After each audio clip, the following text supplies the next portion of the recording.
Ravi de vous accueillir au centre Georges Brassens, les parents aussi, les enseignants.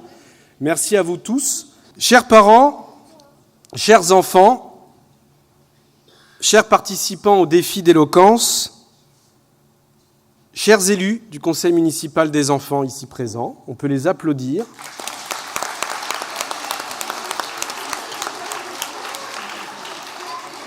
Chers élus ici présents, remerciez également la présence de Madame Nati Falguerac, élue à la culture de la ville de Boussy-Saint-Antoine, ici présente.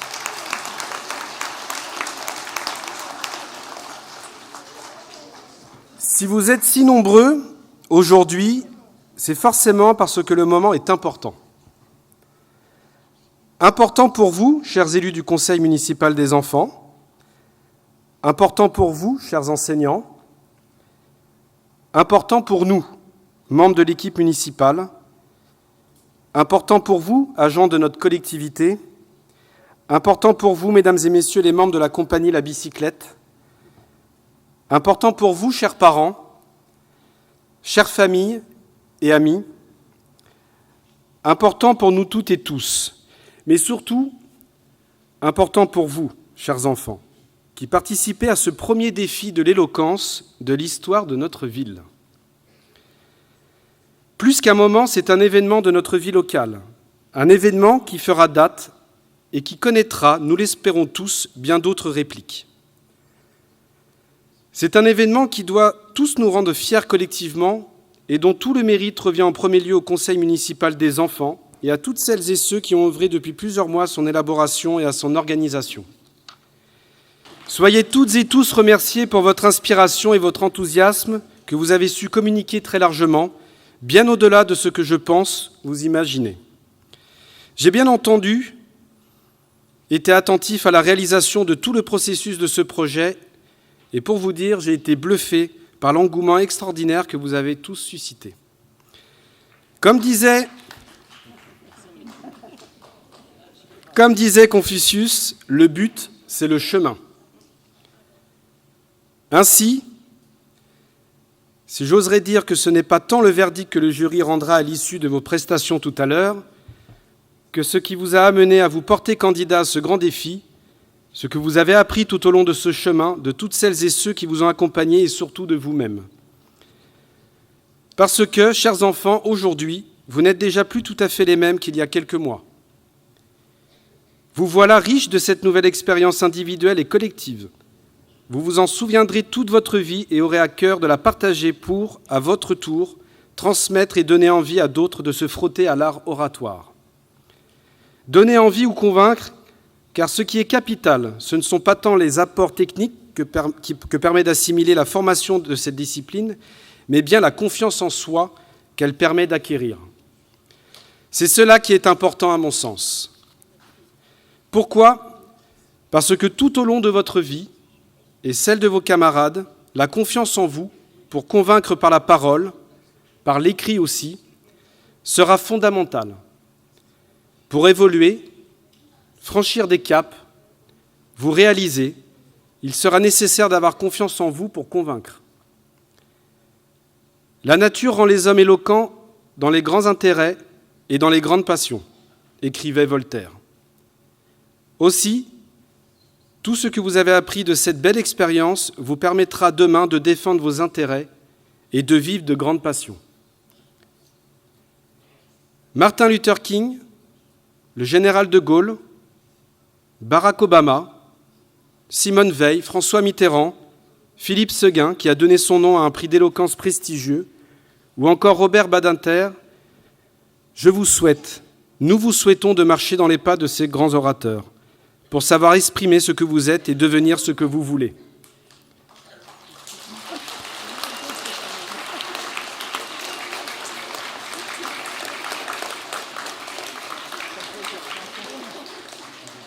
Alors je vous souhaite une bonne prestation à toutes et à tous. Amusez-vous, prenez du plaisir avant tout et ayez confiance en vous car le monde vous appartient.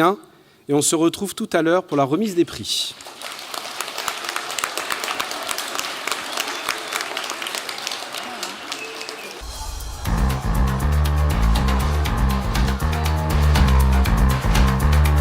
Ils sont 18.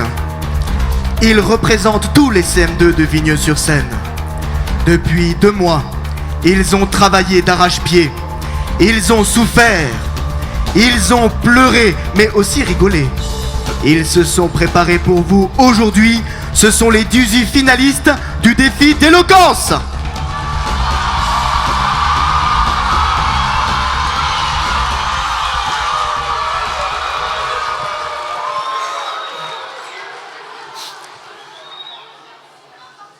Bonjour.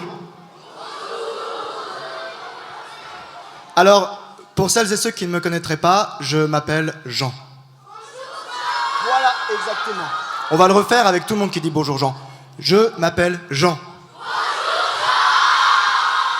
Et voici Annabelle. Et nous sommes la compagnie Bicyclette. Alors, j'espère que vous êtes bien assis et que vous avez bien échauffé vos mains parce que vous allez beaucoup applaudir, je pense. Ouais. C'est ça, profitez-en. On se retrouve dans 1 heure quand ça commencera à faire mal. Alors aujourd'hui, vous allez voir quelque chose d'assez particulier. Ce n'est pas moins de 16 passages, 16 shows que vous allez voir, que vous ont préparé nos finalistes. Est-ce qu'ils sont prêts, les finalistes? Est-ce qu'ils sont prêts, les finalistes? J'ai demandé que aux finalistes. Ah, ça y est, ils sont prêts, ok, ils sont archi prêts. Alors avant de commencer, nous allons vous présenter un échauffement public pour être sûr qu'ils sont parfaitement prêts. Et c'est maintenant, on les applaudit bien fort. Allez hop!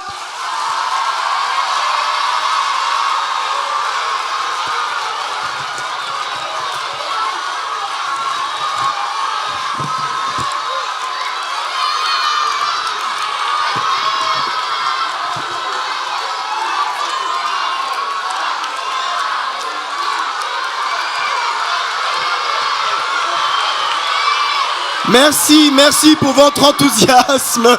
Je vois même qu'il y a des banderoles, c'est sportif, c'est génial. Merci à vous, cher public. Merci. Alors, mesdames et messieurs, chers CM2 de Vigneux, chers parents, chers élus, monsieur le maire, vous avez devant vous nos 18 finalistes. Depuis février, ils ont travaillé leur texte, et je pense qu'on peut le dire, ce sont devenus de véritables orateurs. Oui, mais quel type d'orateur? Certains sont peut-être timides, peu sûrs d'eux, photo. Genre très gênés, prêts à se cacher, photo. Mais leurs mots demeurent pertinents et leurs propos aiguisés. D'autres sont sans doute devenus grandiloquents, emphatiques, fiers, prêts à dire de longues tirades, photo. Observez cet orateur, prêt à passer à la télé, à devenir célèbre. Il se tient droit, immobile, aux aguets, photo. Lorsqu'un inconnu dans la rue l'interpelle, avec un signe de la main, il est flatté, honoré, photo. Puis il se redresse, bouffi d'orgueil, vaniteux, prétentieux, photo. Mais l'inconnu ne veut pas un autographe, il veut juste savoir où il est sur un plan. Notre orateur, alors, est outré, offusqué, c'est intolérable, photo. Il répond à l'inconnu, savez-vous qui je suis, misérable? Savez-vous qui je suis, misérable? L'inconnu répond, non. Puis il insiste, vous savez où est l'avenue Henri Barbus? Notre orateur entre alors dans une colère noire, la rage lui monte aux joues, photo. Beaucoup plus que ça, les poings serrés, toutes les dents sorties, photo. Soudain, un bruit. Le journaliste, avec un caméraman, vient pour l'interviewer. Il va enfin passer à la télé. La joie illumine son visage, photo. C'est alors que la peur le saisit. Une boule d'angoisse dans le ventre. Il a le trac, photo. La peur de sa vie, photo. Alors avant de parler, il s'échauffe. Il saute sur place. De plus en plus vite. De plus en plus fort. Stop!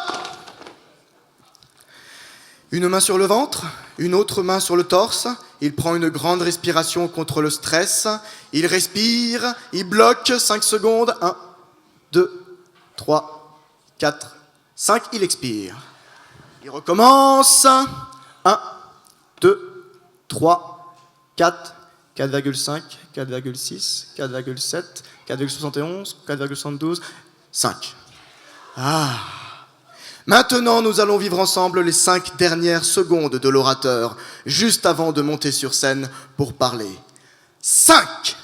Les orateurs angoissés sanglotent, implorant les dieux de la scène de leur venir en aide. Photo. 4. Ils se reconcentrent en utilisant des techniques de retour au calme, mêlant respiration intensive et position de yoga acrobatique. Photo. 3. Ils se remobilisent, convaincus, fiers, décidés à briller et à brûler les planches. Photo. 2. Ils sentent le décor tourner autour d'eux. La scène va s'ouvrir sous leurs pieds. Ils craignent de s'évanouir. Photo. 1. Le rideau va s'ouvrir. Ils retrouvent un calme d'apparence, un sourire radieux. Photo. 0. Le rideau s'ouvre. Le show va commencer. On peut les applaudir dès maintenant.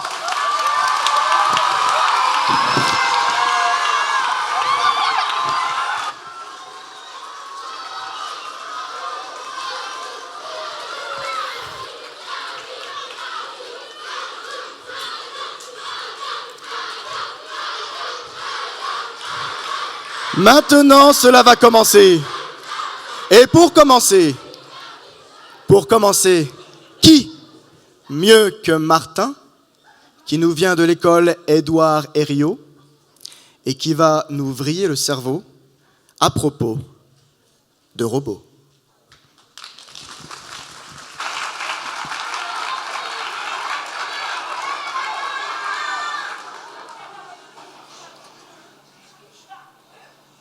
Bonjour à toutes et à tous.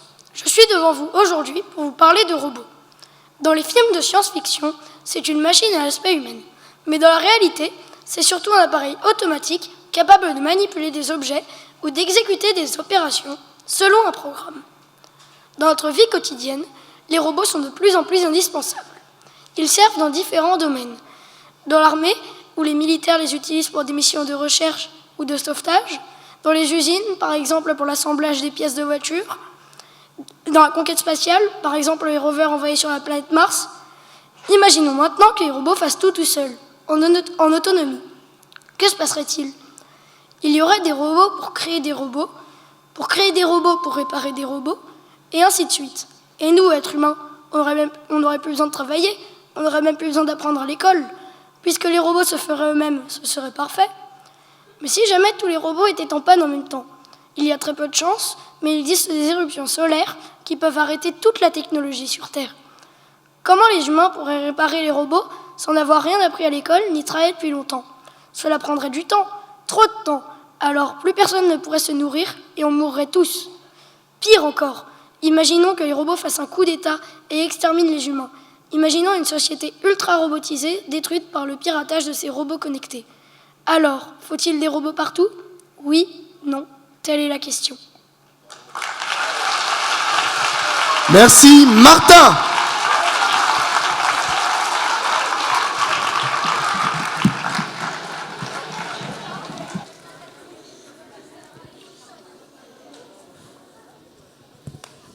Vous entendez ?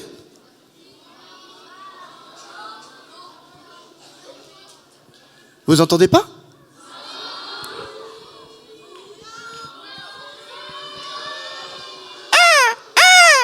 Des mouettes. Je crois que la prochaine oratrice va nous parler d'un sujet fondamental.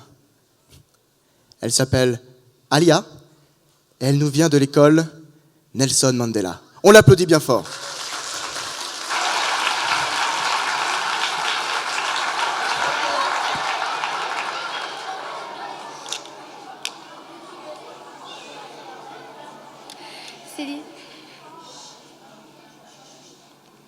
C'est l'histoire d'un merveilleux endroit que tout le monde est censé aimer, comme moi. Cet endroit, je parle bien sûr de la plage, la fameuse plage. N'ai-je pas raison ? Moi, personnellement, j'adore et je supplie mes parents de m'y emmener chaque année. Pourquoi j'aime la plage ? C'est simple. Qu'y a-t-il de mieux que le doux son des vagues, les châteaux de sable, la liberté de pouvoir faire ce que l'on veut, se retrouver avec ses amis de toujours, faire du cerf-volant ou même du surf. D'ailleurs, vous ne le savez peut-être pas, mais je suis championne des surf de Vigny-sur-Seine. Bon, j'ai surfé sur les vagues de la Seine. Ok, c'est vrai qu'il n'y en a pas beaucoup et que j'ai peut-être un peu exagéré. Mais vous avez compris l'idée. Oh, mais où est-je la tête? J'ai oublié le plus important, la bronzette, évidemment. Mais pourtant, je vous l'accorde, il y a quelques points négatifs. Les enfants qui nous assourdissent les tympans, les méduses qui piquent, les crabes qui nous pincent. Bon, ok, cela n'arrive pas souvent, c'est vrai, mais ça fait mal. Et comment ai-je pu oublier les fameux coups de soleil? Ça, c'est vraiment le pire. Mes parents m'ont promis de m'emmener cet été, mais seulement si je gagnais le défi d'éloquence. Je suis sûre que vous n'avez pas envie de voir une petite fille malheureuse. Alors, vous savez quoi faire. Votez pour moi. J'ai vraiment envie de bronzer à la plage et pas dans mon jardin, s'il vous plaît. Bravo, Alia.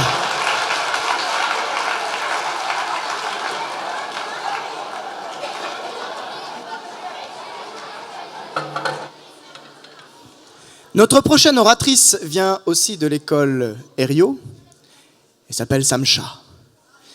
Et elle vient nous parler de foot. Mais pas comme vous l'imaginez. Alors, pour l'accueillir, je vous demanderai de faire une ambiance de stade. Alors, vous allez chuchoter en faisant « Oh, oh, oh, oh, oh. » Plus fort. Samcha!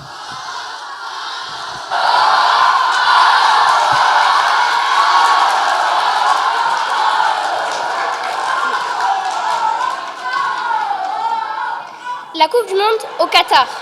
Pourquoi c'est une mauvaise chose que la Coupe du Monde se soit passée au Qatar? Premièrement, c'est une mauvaise chose car les droits humains n'ont pas été respectés pendant la construction des stades. Au minimum, 6500 ouvriers sont morts pendant la construction des stades. Deuxièmement, le bilan énergétique est catastrophique. La climatisation fonctionne constamment dans des stades en plein air. Une Coupe du Monde en hiver dans un pays où il fait très chaud. Troisièmement, il y a des suspicions de corruption de la part du Qatar pour obtenir la Coupe du Monde. Pour finir, si certains supporters ont dormi dans des appartements de luxe, d'autres ont passé la nuit sur l'eau. Des milliers de containers à perte de vue aux portes de Doha. À Doha, ils ont appelé ça le village des supporters. Y a-t-il quand même des points positifs à cette Coupe du Monde, à part le score de la France? Évidemment, oui. Le Qatar est ainsi devenu un pays de foot. C'est la première fois que la Coupe du Monde se passe dans un pays arabe et au Moyen-Orient. Cet événement a pu faire évoluer les mentalités du pays. Merci de m'avoir écouté. Merci beaucoup, Samcha.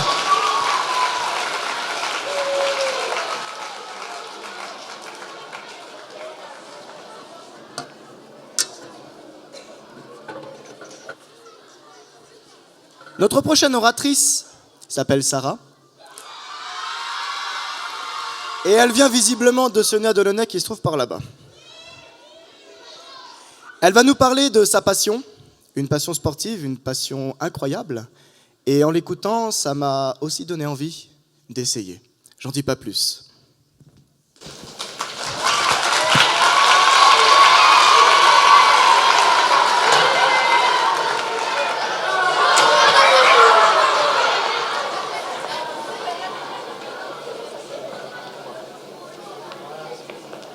Bonjour, je vais vous raconter pourquoi j'adore le roller. Le roller ou patin à roulettes sont des chaussures avec des roues. On fait du sport de loisir ou de compétition avec. Il existe deux sortes de rollers. Les rollers en ligne qui ont 4 roues alignées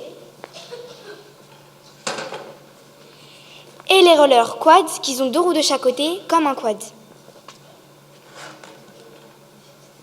Et maintenant, voici pourquoi le roller est la meilleure activité au monde. On peut faire plein de sports différents avec, comme par exemple le roller de vitesse qui se pratique sur un circuit en anneau, le roller cross ou skate cross qui se pratique cette fois-ci sur un circuit à bosse, le hockey qui se joue avec un palais, une crosse et des cages. Et enfin, le mieux, le roller street acrobatique qui se pratique au skatepark. Le roller dance qui se pratique dans des rings avec de la musique disco, le roller derby, qui est un sport d'équipe et qui est essentiellement féminin. Le roller street, qui est surtout pratiqué par des femmes. Le roller devient de plus en plus féminin. Girl power! Et maintenant, Et maintenant, n'oubliez pas de mettre vos protections avant d'aller rouler. Et je vous rappelle que les sports de glisse au skatepark sont de nouvelles disciplines 2024 de Paris. Au revoir et merci de m'avoir écouté. Merci Sarah.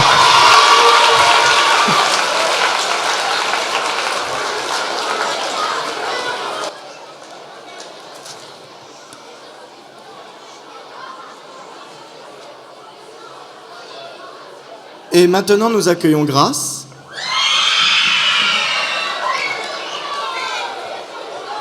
Qui vient de Joliot-Curie, je présume.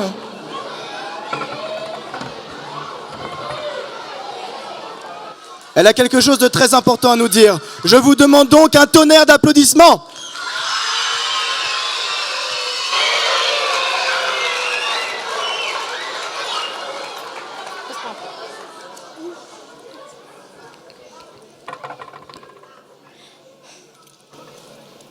Bonjour à tous et à tous, je m'appelle Grace. Je vais vous parler de l'égalité entre les femmes et les hommes.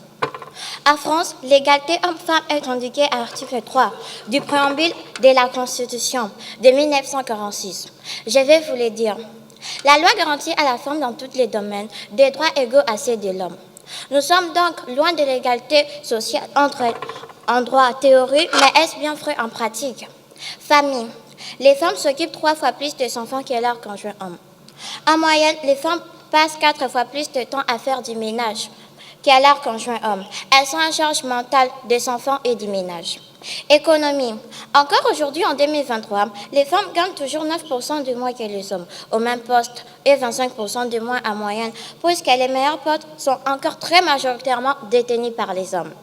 Politique. Il y a 37% des femmes élues à l'Assemblée nationale, alors qu'il y en a 52 en France.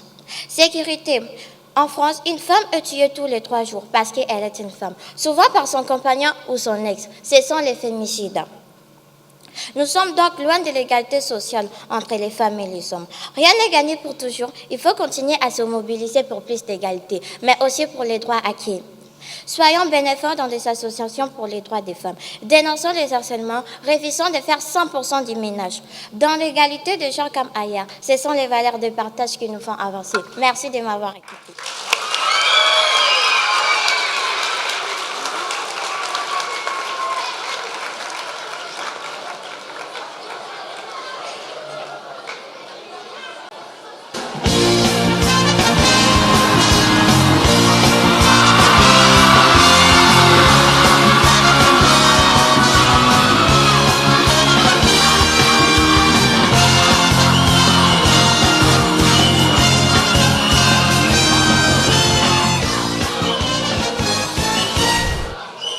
Mesdames, Messieurs, membres du jury, je m'appelle Adjar Chetab et je suis ravie d'être parmi vous. Avez-vous regardé l'émission Miss France 2023 ? Avez-vous regardé ces femmes qui, après avoir demandé en vain à leur miroir, « Miroir, miroir, qui est la plus belle ?», sont allées défiler devant des millions de Français en espérant être enfin reconnues comme la plus belle femme de France. Cette émission que vous avez, j'en suis sûre, déjà regardée au moins une fois dans votre vie. N'est-ce pas, mesdames? Avouez-le, quand vous étiez petite fille, vous rêviez d'être l'une d'elles. Avouez-le, messieurs, quand vous étiez jeune, vous rêviez de vous marier avec l'une d'elles. Représente à mes yeux une image bien figée de la femme. Donc, pour être belle, il ne faudrait pas avoir un certain âge, ne pas dépasser un certain poids ou même ne pas être maman. Eh bien, pour moi, toutes les femmes sont belles. Et certaines encore plus que d'autres parce qu'elles se sont battues pour leurs droits. Elles se sont battues pour nos droits, pour que toutes les femmes des générations futures soient considérées comme des êtres à part entière, comme des citoyennes, des chefs d'entreprise ou encore présidents de la République, au même titre que les hommes. Elles se sont battues pour ne pas être considérées comme des objets, car des objets, c'est bien ce qu'elles sont dans cette émission. On leur demande juste d'être belles et de se tenir droites. Ce concours Miss France rétrograde le statut de la femme. Certains s'entêtent cependant à défendre l'émission, avançant le fait que chaque année, la Miss France élue devient la porte-parole des femmes. Si c'est le cas, pourquoi n'ai-je rencontré encore aucune Miss France dans mon manuel d'histoire ? Mesdames, vous êtes toutes splendides et vous méritez toutes, selon moi, le titre de Miss France. Et vous, messieurs, ne soyez pas jaloux. Sachez que le concours Mister France existe également. J'espère donc vous y voir très prochainement. Merci de m'avoir accordé votre attention et je vous souhaite une bonne journée. Vive la femme! Merci, Adjar.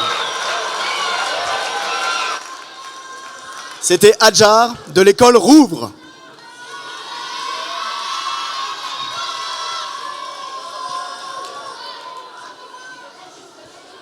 Et maintenant, nous allons aborder un sujet grave. Alors, j'aimerais que quand je dis grave, que tout le monde fasse « Oh ». Un sujet grave, mais qui va être dit par Alia.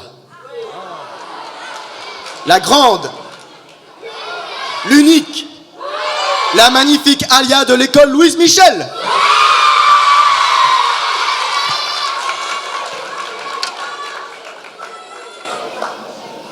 Bonjour, je suis ici aujourd'hui pour vous parler de quelque chose que personne ne peut ignorer, le harcèlement. Le harcèlement, on n'en parle pas, mais tout le monde sait un peu ce que c'est. En interrogeant mes camarades, ils m'ont donné les mots méchanceté, rumeur, peur, tristesse, moquerie, réseaux sociaux, non-respect et isolement. D'abord, c'est quoi le harcèlement ? Le harcèlement se définit comme une violence répétée qui peut être verbale, physique ou psychologique. Elle est le fait d'une ou de plusieurs personnes à l'encontre d'une victime qui ne peut se défendre. Il y a donc des harcelés et des harceleurs. Vous devez toutes et tous vous sentir concernés par le harcèlement et voici pourquoi. Le harcèlement est mauvais pour tout le monde. C'est un problème pour les personnes harcelées, évidemment, qui peuvent se sentir exclues, s'enfermer dans la solitude, entrer en dépression, se faire du mal, etc. C'est aussi un problème pour la société entière, car le harcèlement se reproduit si on ne l'arrête pas. Des harcelés un jour peuvent devenir des harceleurs un autre, créant de nouveaux harcelés, ainsi de suite. C'est une façon pour certains de se reconstruire et de réparer le mal qu'ils ont subi en le faisant aux autres. Mais ce n'est pas une bonne solution du tout. Le harcèlement va souvent très bien avec des croyances sexistes, racistes ou autres.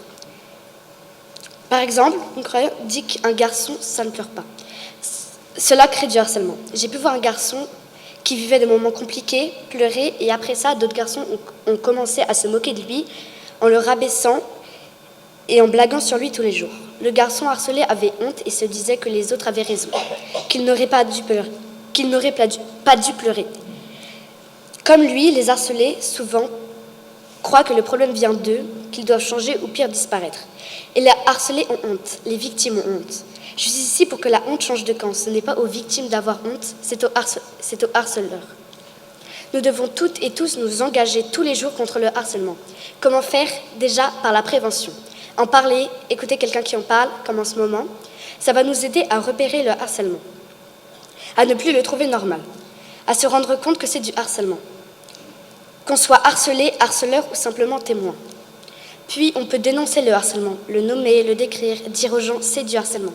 Dénoncer auprès d'une personne d'autorité comme un adulte, un professeur ou un surveillant. Dénoncer, ce n'est pas cafeter, on ne le fait pas pour soi, on le fait pour les autres et pour rendre la société meilleure. C'est ainsi qu'un jour, ce seront les harceleurs qui auront honte et qu'il y en aura de moins en moins, car ils se seront rendus compte du mal qu'ils font et que le harcèlement disparaîtra. Merci pour votre attention. Merci beaucoup, Alia. Quand j'étais petit, j'avais l'agoraphobie. Ça veut dire que j'avais peur de la foule et du public. Mais ça va, je me suis guéri. Nous accueillons maintenant Naam, de l'école Sonia Delaunay, qui va nous parler de choses qui font peur. Je pense qu'on peut l'applaudir.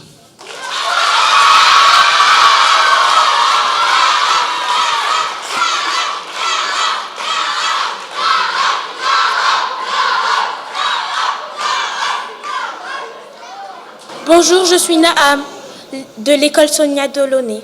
Mon exposé portera sur les phobies. Pour commencer, qu'est-ce qu'une phobie ? Une phobie, c'est la peur déraisonnable face à une situation qui ne mesure pas un danger réel pour la personne. D'ailleurs, connaissez-vous la phobie la plus répandue ? La phobie la plus répandue est la phobie sociale, appelée anxiété sociable. C'est la peur de parler avec d'autres personnes. Qu'est-ce que provoque la phobie ? Ça peut être un parent phobique ou un événement traumatisant durant l'enfance. Quels sont les symptômes de la phobie? La personne a du mal à respirer, a des nausées, des tremblements et de la sueur.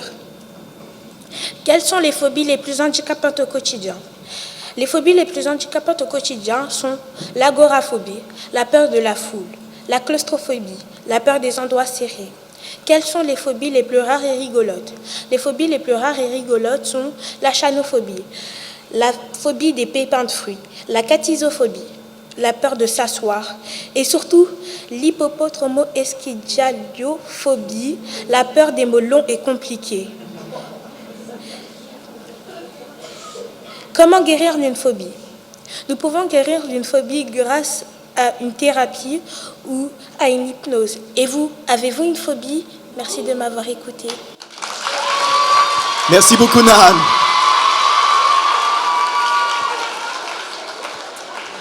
Et maintenant, nous accueillons un orateur de Nelson Mandela. C'est le moment le plus triste du défi d'éloquence.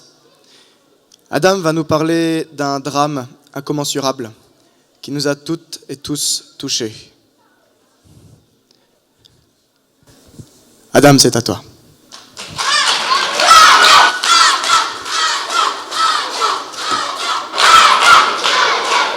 Arrêtez de crier là, je perds du temps là.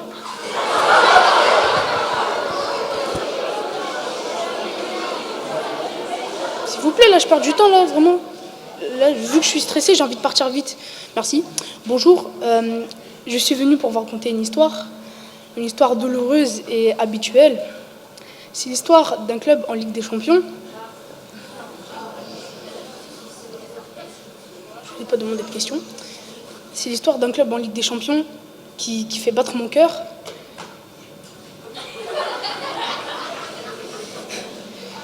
Ce club, c'est le PSG. Pourquoi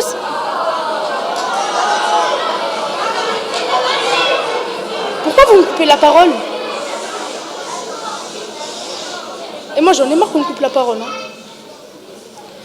Pourquoi c'est mon club de cœur? Déjà parce que ici, c'est Paris. Parlez pas.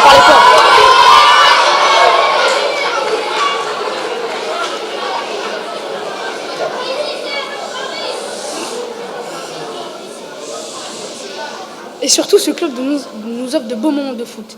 Qui ne se souvient pas de cette remontada en 8e en 2020 face à Dortmund?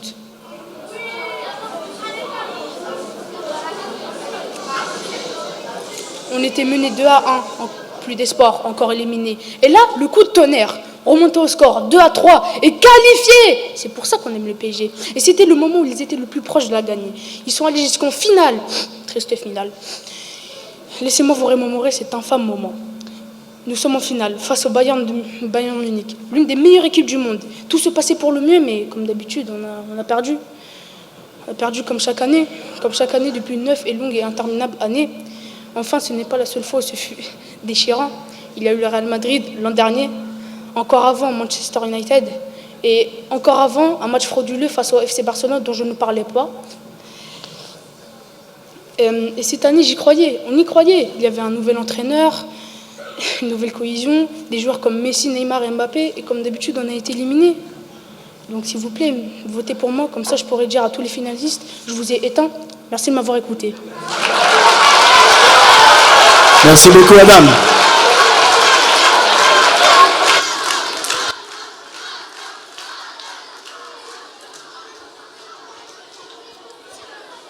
Et maintenant, c'est le moment zen. Alors, vous allez attraper toutes vos peurs et vos phobies. Montrez-moi ça. Vous les prenez, vous les lancez. Vous vous attrapez, vous saisissez vos édits noirs, vous les balancez. Et tout votre stress avec les deux mains, et vous le mangez. Je ne veux plus voir une trace de stress pour personne. Parce que c'est le moment zen. Nous allons, exactement, le monsieur là au troisième rang, je le vois tout à fait, comme ça. Nous partons en voyage, en compagnie de Sixtine. Un voyage loin, très loin, à l'autre bout du monde. Et on va l'encourager en chuchotant. Sixtine, Sixtine, Sixtine, Sixtine, Merci.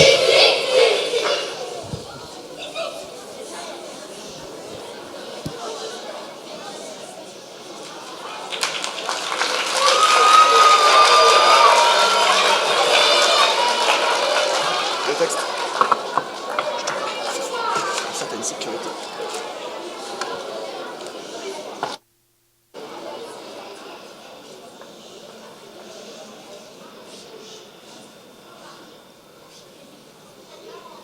Bonjour à toutes et à tous. Je vais vous parler d'un magnifique pays qui s'appelle le Japon, car personnellement, il m'a beaucoup intéressée et je suis tombée sous le charme. Le Japon est un pays à la fois très moderne et très rural, situé en Asie orientale.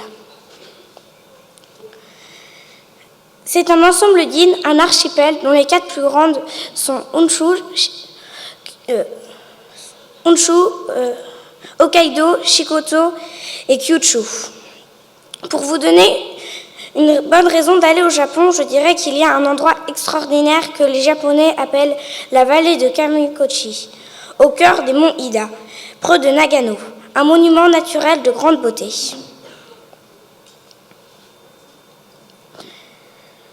L'eau de la rivière reste claire et froide toute l'année car elle vient de montagnes adjacentes et de sources souterraines. Mais ce que j'aime encore plus au Japon, c'est les sakuras, les cerisiers japonais. À la fin de l'hiver, ce sont les premières fleurs et le paysage se couvre de roses à perte de vue.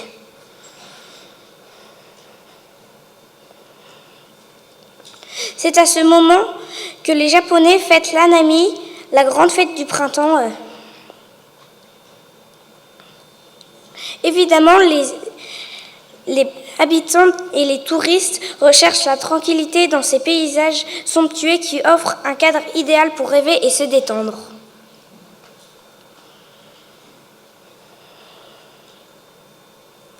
Le Japon offre tant de paysages magnifiques qu'il serait dommage de ne pas y voyager une fois dans sa vie. Mais il ne faut pas oublier que, comme dans beaucoup d'endroits sur Terre, ces paysages sont menacés par plusieurs désastres écologiques comme la déforestation. Merci de m'avoir écouté et très bon voyage à toutes et à tous. Un grand merci, Sixtine. Je pense qu'on peut l'applaudir très fort. Et maintenant, nous accueillons Amina de l'école Alain Bachung, qui va nous parler d'histoire. Une histoire sombre, mais une histoire belle. Oh, il y en a qui continuent là. Oh. Une histoire sombre, mais une histoire belle. Amina, c'est à toi.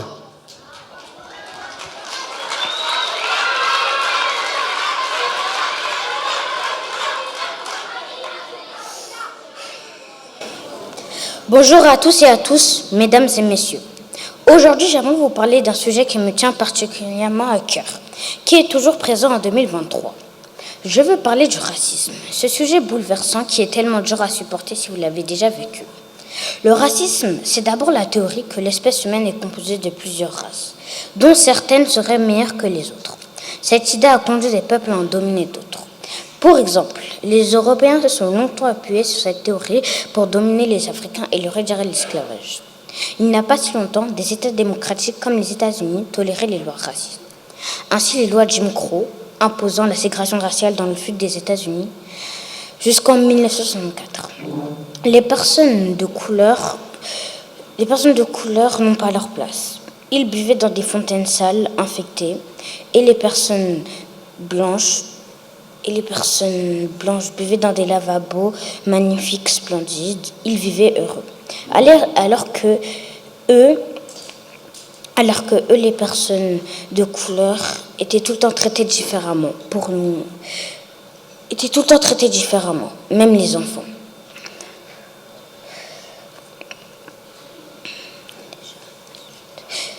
Ils sont caricaturés par les journaux et la télévision. Le racisme est nocif pour la société. Il empêche les êtres humains de coexister. En rejetant ce qui vient d'ailleurs, ils se rejettent eux-mêmes. Par exemple, Si vous enlevez de France ce qui vient d'ailleurs, si vous enlevez la population venue d'Afrique noire, du Maghreb, d'Asie, mais aussi d'Europe, en remontant plus loin dans le temps, le peuple franc, burgonde, romain, celte, vous n'avez plus de Français, même les personnes blanches viennent d'ailleurs. Non.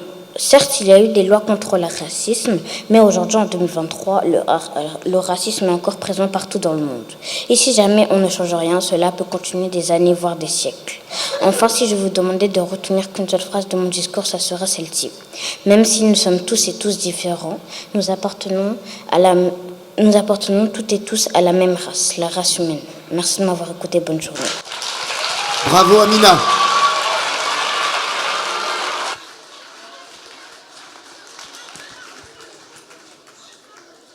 Et maintenant, nous allons entendre Nina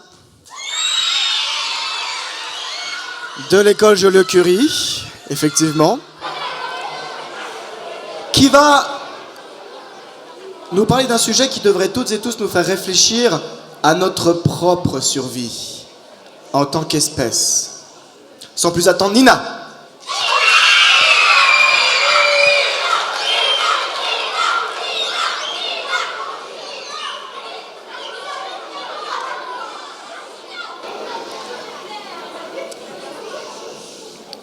Bonjour. Mon sujet parle de l'extinction des animaux. Le mot extinction signifie qu'une espèce disparaît. Pour toujours. À jamais. C'est par exemple le cas du dodo, cet oiseau tropical chassé pour être mangé au XVIIe siècle et qui a entièrement disparu.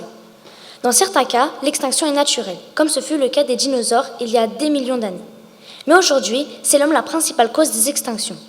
L'homme est cruel. Il pêche trop. Il chasse trop. Il coupe des arbres trop. Et des fois, tue pour le plaisir. L'homme ne se rend pas compte des conséquences. L'homme pollue trop en utilisant la voiture excessivement, ce qui entraîne le réchauffement climatique. Trop de déchets sont également jetés par terre, puis dans la mer. L'homme devrait arrêter tout cela. Tout cela entraîne la destruction de l'habitat naturel des animaux. C'est dangereux. Pour les animaux sauvages, mais aussi pour nous. Nous pulvérisons des chaînes alimentaires. Des animaux disparaissent, provoquant la fin de ceux qui les mangeaient aussi. À la fin de tout l'écosystème d'où nous dépendons. À la fin, l'homme aussi va s'éteindre avec les autres animaux à cause de lui-même. L'extinction de l'espèce humaine, que se passerait-il si nous disparissions ? Les espèces vivantes revivraient en paix et la nature reprendrait ses droits. Finalement, l'extinction de l'espèce humaine n'est pas une si mauvaise chose pour la planète. Ne soyons pas un problème pour les autres espèces et pour nous-mêmes. La Terre appartient à toutes les espèces. Prenons soin d'elle. Merci de m'avoir écouté. Merci Nina.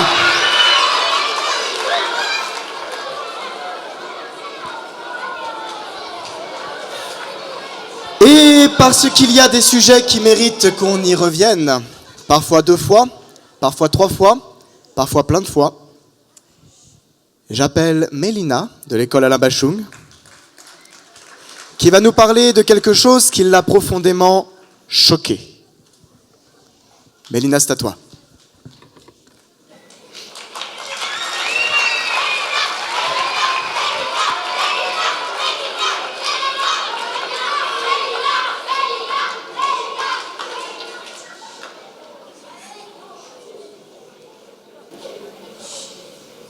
Chers jurés, chers publics, chers amis, je suis devant vous aujourd'hui pour vous parler du racisme. J'ai récemment découvert notre passé et l'histoire du racisme, l'histoire de l'esclavage des Noirs, des colonisations, du génocide des Juifs. Et cela m'a profondément choquée. Vous allez me dire, c'est du passé. Parlons d'aujourd'hui alors, parce que du racisme, il y en a encore. De nombreuses personnes sont aujourd'hui racisées. Aujourd'hui encore, on peut entendre de soi-disant blagues racistes dans les cours de récré. Mais c'est quoi le racisme ? Tout d'abord, c'est la peur de l'autre, à cause des préjugés. Un préjugé, c'est une croyance fausse sur quelqu'un ou sur un groupe de personnes. Le racisme, c'est aussi un système qui veut qu'il y ait des races inférieures à des races supérieures. Il n'y a rien de plus faux. D'abord, les races n'existent pas. La science de la génétique nous prouve que nous avons toutes et tous des origines communes et croisées. Le racisme est mauvais, non seulement pour les racisés qui en souffrent, évidemment, mais aussi pour la société tout entière et même les non-racisés. Une société raciste est une société injuste. Et une société injuste n'est jamais en paix. Elle risque d'exploser tout le temps. Comment combattre le racisme alors ? Déjà, on peut commencer par soi-même. On a toutes et tous des préjugés, il faut les voir et les éliminer. Moi, par exemple, avant, j'avais très peur des Allemands. Je pensais qu'ils étaient mauvais, méchants et dangereux. J'avais des préjugés. En effet, j'avais découvert les Allemands uniquement avec la Seconde Guerre mondiale et des crimes que certains Allemands avaient commis. On ne m'avait jamais parlé de la résistance allemande, ni de l'histoire du pays avant et après.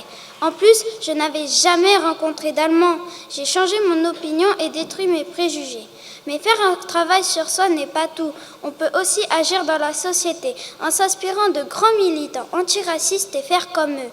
On peut rejoindre des associations antiracistes et manifester, comme l'a fait Martin Luther King dans les années 1960 aux États-Unis.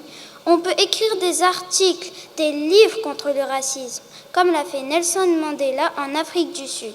Il y a une école qui porte son nom aujourd'hui. On peut enfin désobéir aux règles quand elles sont injustes et racistes, comme l'a fait Rosa Parks à la même époque aux États-Unis. Une femme noire qui s'est assise dans un bus à une place réservée aux Blancs et qui a fait prison pour cela. Je finirai en citant le premier article de la Constitution, la super loi au-dessus de toutes les autres. Les républiques assurent l'égalité devant la loi de tous les citoyens sans distinction d'origine, de race ou de religion. Merci de m'avoir écouté. Bravo Mélina.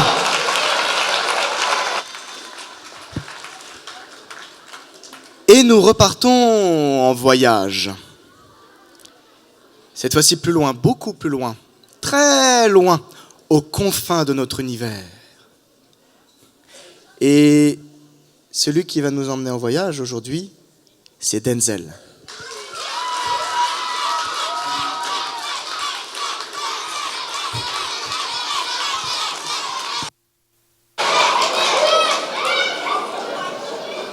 Bonjour, je m'appelle Denzel.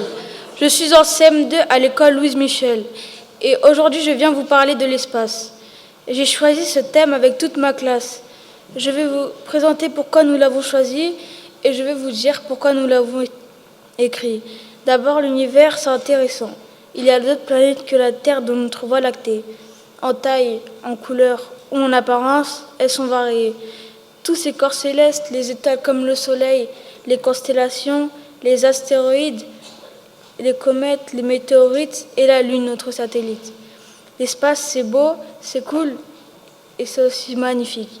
Et j'apprécie beaucoup l'espace. Et le cinéma, il fait une belle place. Star Wars, Les Gardiens de la Galaxie ou E.T. Et en plus, il n'y a plus de pesanteur. Et dans l'espace, sans pesanteur, dans les terres, on peut s'envoler. C'est un univers que j'ai envie de visiter. L'espace, c'est infini. Enfin, l'espace, c'est important et nécessaire. On peut faire des voyages comme Thomas Pesquet, notre astronaute français qui est allé 2 fois dans l'ISS. Le blob, vous connaissez? C'est être vivant ni végétal ni animal. Thomas Pesquet l'a étudié. Il n'y a pas que la NASA, le Cap Canaveral, il y a aussi Kourou en Guyane et notre fusée Ariane. Merci de m'avoir écouté, j'espère que je vous ai fait voyager. Bravo Denzel.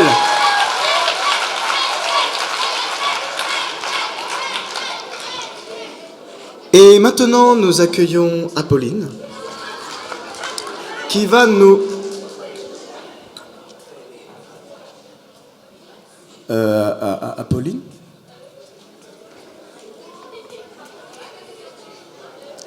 Eh bien, nous allons l'encourager en chuchotant Apolline. Encore, pas trop fort pour pas... Apolline. Apolline, c'est à toi.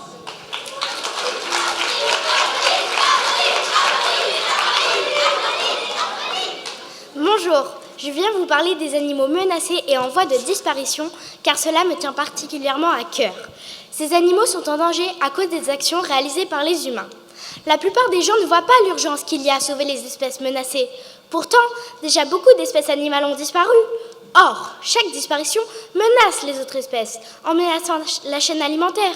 Par exemple, si une espèce d'herbivore comme les gazelles disparaît. Les espèces qui la mangent comme les lions n'auront plus rien à manger. Sans les animaux, nous ne survivrons pas. Entendez les noms des espèces qui vont bientôt s'éteindre. Les orang-outans d'Indonésie, qui sont chassés de leur forêt pour planter des palmiers, pour faire de l'huile de palme qu'on trouve dans le Nutella. Les éléphants de Côte d'Ivoire, qui sont chassés pour leur défense en ivoire et dont il ne reste plus que quelques individus qui sont dans des zoos. Et les koalas d'Australie qui sont tués dans des feux de forêt, provoqués par le réchauffement climatique et ou les mégots de cigarettes. Heureusement, une partie des humains se rend compte à quel point la planète et les animaux souffrent. Il faut en sorte de faire attention afin que ces animaux ne soient pas tous en danger. Ils savent ce qu'il faut faire pour que ces espèces ne soient pas menacées. Entrez dans une association qui milite contre le braconnage et ou l'abattage des arbres. Cessez de jeter des mégots de cigarettes partout par terre ou ne plus acheter de produits contenant des ingrédients dont la culture menace ou faisant des tests sur des animaux de laboratoire. Ensemble, nous sauverons ces espèces. Je vous remercie à toutes et tous de m'avoir écouté. Bravo Apolline.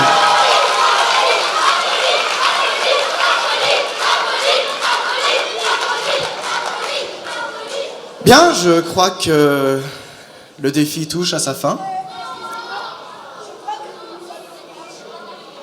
Je vous ai oublié, mais vous êtes qui? Nous sommes de Romain-Rolland. L'école Romain-Rolland? Mais il y a des gens ici de Romain-Rolland? Ah, ils sont tous derrière, effectivement. Eh ben venez, tous sur scène. Comment ai-je pu oublier? Ils sont 3 et viennent de Romain-Rolland et ils vont nous parler de quelque chose sans quoi on ne pourrait tout simplement pas vivre. Et je vous demande un tonnerre d'applaudissements.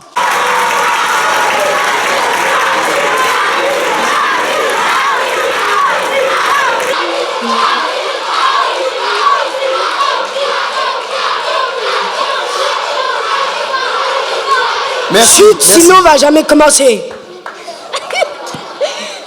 Bonjour. Bonjour.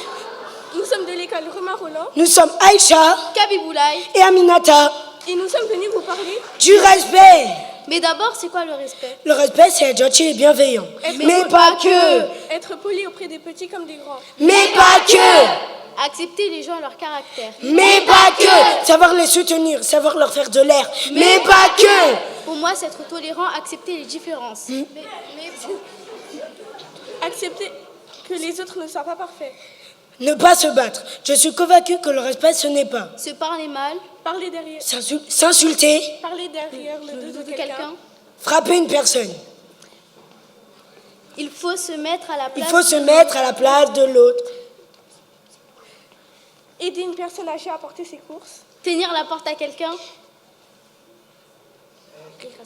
Et rire à ses blagues, même quand elles sont pas drôles. Non, ça c'est juste débile.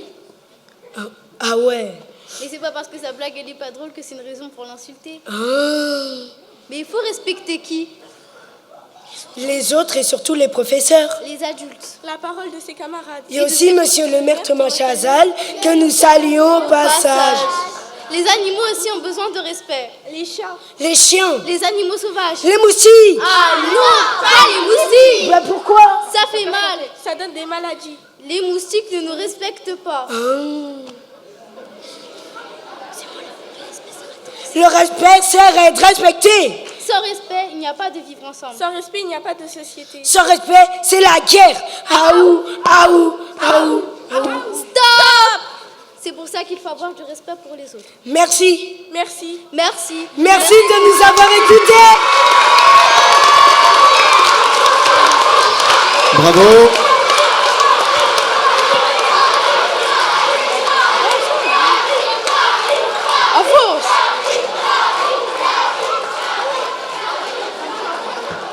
Faites une belle ligne. Merci. Merci infiniment, merci à nos 18 finalistes. Bravo à eux, vraiment. Merci aux écoles qui ont joué le jeu. Merci aux élus du CME pour cette belle initiative. Merci à Ahmed et Naïma pour leur travail. À toute l'équipe technique également. Merci beaucoup.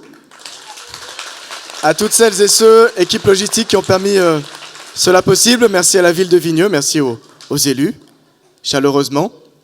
Et évidemment, merci à vous, enfants de CM2, d'avoir fait un public engagé aujourd'hui.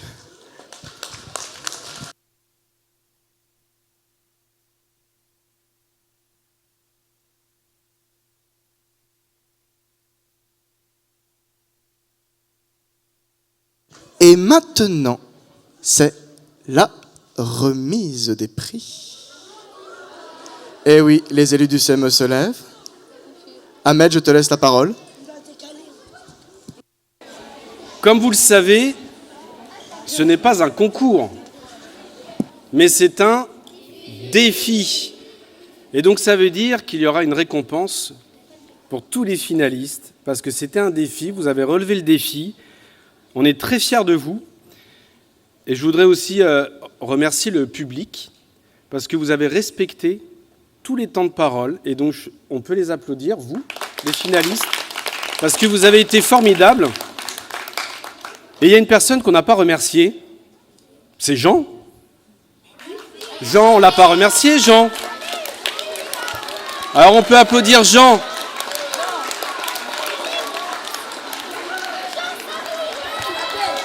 Comment ? Annabelle. Eh ben Annabelle, elle est là.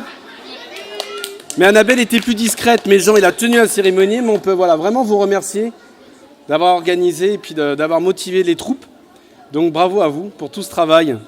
Bravo. Donc on va remettre les trophées à tous nos finalistes. Vous avez été formidables. Bravo à vous. Vous allez avoir des cadeaux. Plein de cadeaux. Alors vous avez demandé aussi beaucoup de voyages. Alors on va pas forcément beaucoup voyager. Hein. Dommage. Hein. Mais on a voyagé grâce à vos interventions et donc bravo à vous. Bravo aux enseignants, à toutes les écoles et à vos parents aussi parce qu'ils sont au fond. Et donc bravo aussi aux parents, vous pouvez être fiers d'eux.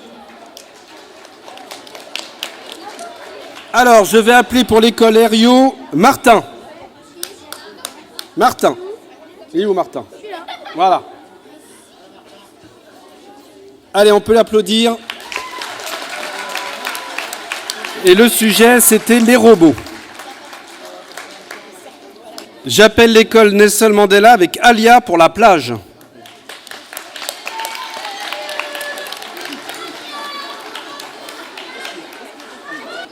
Pour l'école Herriot, Samcha pour la Coupe du Monde au Qatar.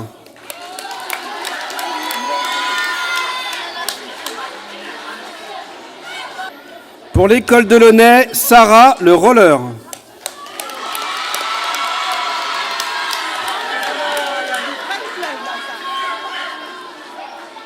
J'appelle pour l'école Joliot-Curie, Grasse avec l'égalité femmes-hommes.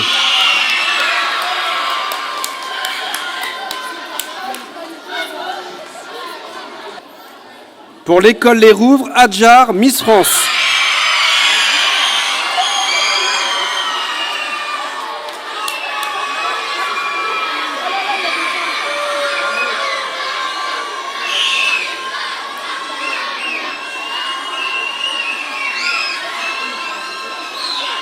J'appelle l'école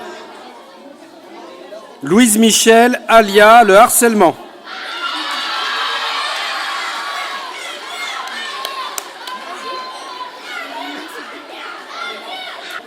Pour l'école Delaunay, Naham, les phobies.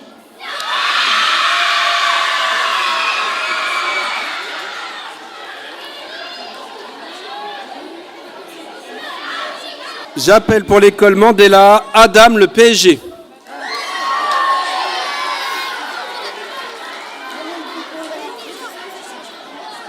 Pour l'école Pasteur, Sixtine, le Japon.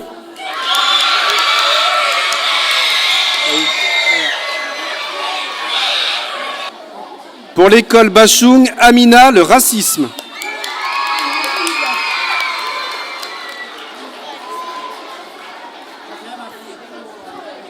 Pour l'école Joliot-Curie, Nina, l'extinction des animaux.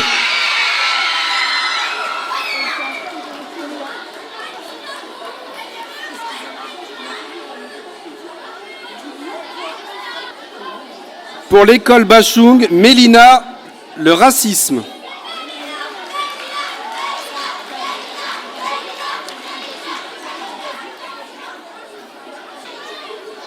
Pour l'école Louise Michel, Denzel l'espace.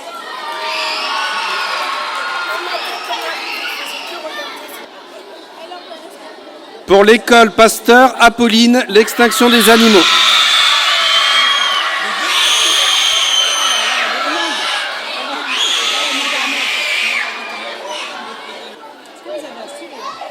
Alors, pour Romain Roland, le trio Kabiboulaye, Aminata, Aïcha pour le respect.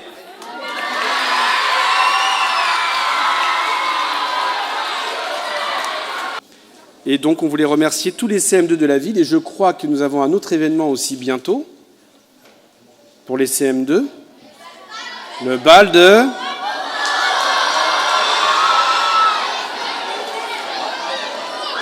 Et donc, vous allez venir, vous serez tous beaux, tous bien habillés. Mais par contre, ça sera interdit aux parents. Oui ou non ?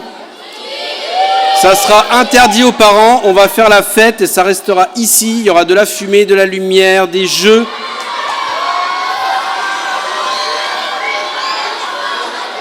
Il y aura des bonbons, des sodas,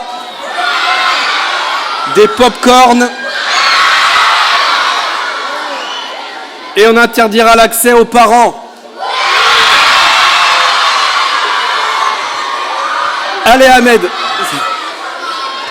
Quelle ambiance surchauffée. Alors merci à vous, les enseignants, directeurs, pour votre participation, pour ce premier défi. Non, c'est en plus. Alors est-ce que ça vous a plu ce défi ? On voudrait dire quelque chose, nous les filles. Donc on m'a demandé tout à l'heure s'il y avait à voir l'année prochaine un autre défi. Oui, je vais lui demander. Reste ici. Donc est-ce qu'on le maintient pour ceux qui vont aller en CM2 l'année prochaine ?